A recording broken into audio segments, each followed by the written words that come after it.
வணக்கம். இன்றைக்கி வீடியோவில் நம்ம சூப்பரான வெஜிடபிள் குருமா எப்படி செய்கிறதுன்னு பார்க்க போகிறோம். சப்பாத்தி, பூரி, பரோட்டா இதுக்கெல்லாம் ரொம்பவே சூப்பரான ஒரு வெஜ்ஜு குருமா எப்படி செய்கிறதுன்னு வாங்க வீடியோவில் பார்க்கலாம். அதுக்கு முன்னாடி நீங்கள் இப்போ தான் என்னோடய வீடியோஸை ஃபஸ்ட் டைம் பார்க்குறீங்கன்னா என்னோடய சேனலை சப்ஸ்கிரைப் பண்ணிவிட்டு பக்கத்தில் இருக்க பெல் சிம்பிளையும் கிளிக் பண்ணிடுங்க.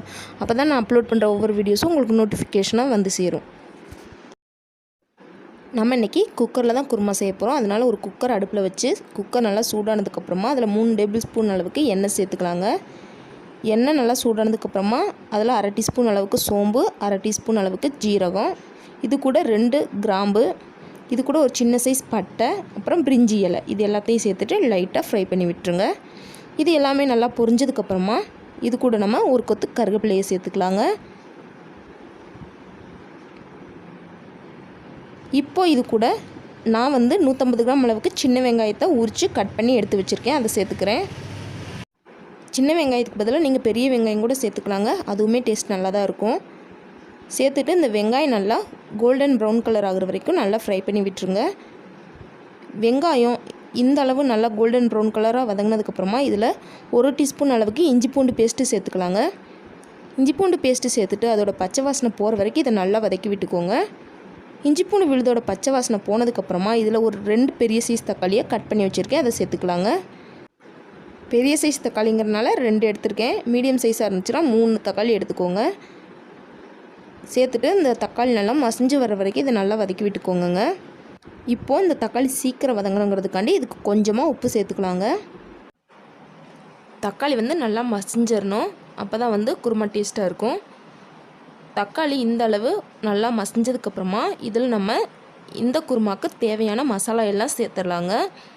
இதுக்கு 1/2 டீஸ்பூன் அளவுக்கு கரம் மசாலா, 1 டீஸ்பூன் அளவுக்கு தனியாத்தூள் அதாவது மல்லித்தூள், அதுக்கப்புறமா 1 டீஸ்பூன் அளவுக்கு தனி மிளகாய்த்தூள். மிளகாய்த்தூள் உங்கள் காரத்துக்கு தகுந்த மாதிரி சேர்த்துக்கலாங்க. சேர்த்துட்டு இந்த மிளகாய்த்தூளோட பச்சை வாசனை போகிற வரைக்கும் இதை நல்லா வதக்கி விட்டுக்கோங்க. மிளகாய்த்தூளோட பச்சை வாசனை போனதுக்கப்புறமா இதில் நம்ம காய்கறிகள் எல்லாம் சேர்த்துடலாங்க. நான் கேரட், பீன்ஸ், பச்சை பட்டாணி எடுத்துருக்கேங்க. உங்களுக்கு எந்த காய்கறி விருப்பமோ அதை சேர்த்துக்கலாங்க. நான் 1 கப் அளவுக்கு கேரட், 1/2 கப் அளவுக்கு பீன்ஸ், 1/2 கப் அளவுக்கு பட்டாணி சேர்த்துருக்கேங்க. நீங்கள் இதில் உருளைக்கிழங்கு, காலிஃப்ளவர் இந்த மாதிரி காய்கறிகள் எது வேணாலும் சேர்த்துக்கலாங்க. சேர்த்துட்டு 2 நிமிஷம் இந்த மாதிரி நல்லா மிக்ஸ் பண்ணி விட்டுருங்க. இப்போ இந்த குருமாவுக்கு தேவையான அளவு தண்ணி சேர்த்துக்கலாங்க. நான் 1.5 டம்ளர் அளவுக்கு தண்ணி சேர்த்துருக்கேன்.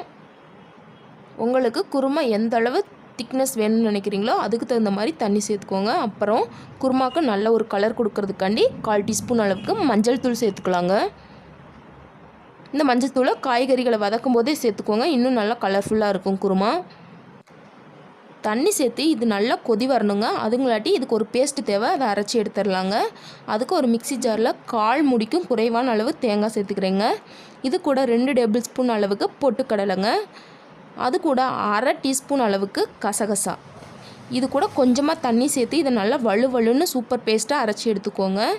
இந்த மாதிரி பேஸ்ட் நல்லா வலுவலுன்னு இருக்கணும், அப்போ தான் குருமா டேஸ்ட்டாக இருக்குங்க. இப்போ இதை இந்த மாதிரி கொதிச்சிட்ருக்க குருமாவில் நம்ம சேர்த்துடலாங்க. இந்த மாதிரி நல்லா கொதிச்சதுக்கப்புறமா சேருங்க. இதுக்கு தேவையான அளவு கொஞ்சமாக தண்ணி சேர்த்து கரைச்சி இதில் சேர்த்துக்கோங்க. இதை நல்லா மிக்ஸ் பண்ணி விட்டுருங்க.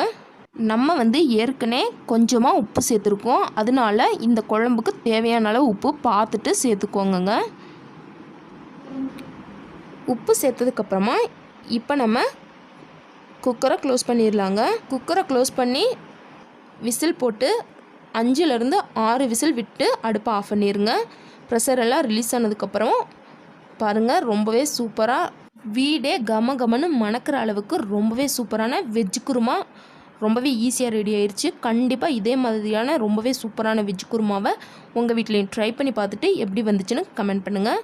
இந்த வீடியோ உங்களுக்கு பிடிச்சிருந்தால் லைக் பண்ணுங்கள், ஷேர் பண்ணுங்கள். மறக்காமல் சமையல் செய்வது எப்படி நம்மளோட சேனலை சப்ஸ்கிரைப் பண்ணிக்கோங்க. தேங்க்ஸ் ஃபார் வாட்சிங்.